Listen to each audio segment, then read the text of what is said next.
Негізгі бізде денсаулық адам ағзасын бір целый бүтін ағза деп қарасақ, оның негізгі фундаменті ішек, ас қорыту ішек жолдарында жатыр. Яғни асқазан, өт, ішекте жатыр. Қалайша деген сұрақ туындайтын шығар.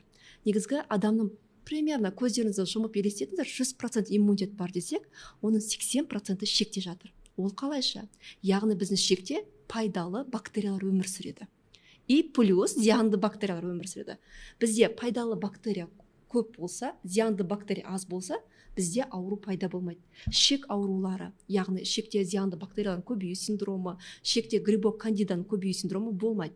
Егер де бірақ зиянды бактерияның саны артып кетсе, пайдалы бактерия күрт төмендеп кетсе, онда ішекте ауру пайда болады. Енді бұл жерде сұрақ туындайды. Неге олар балансы бұзылды?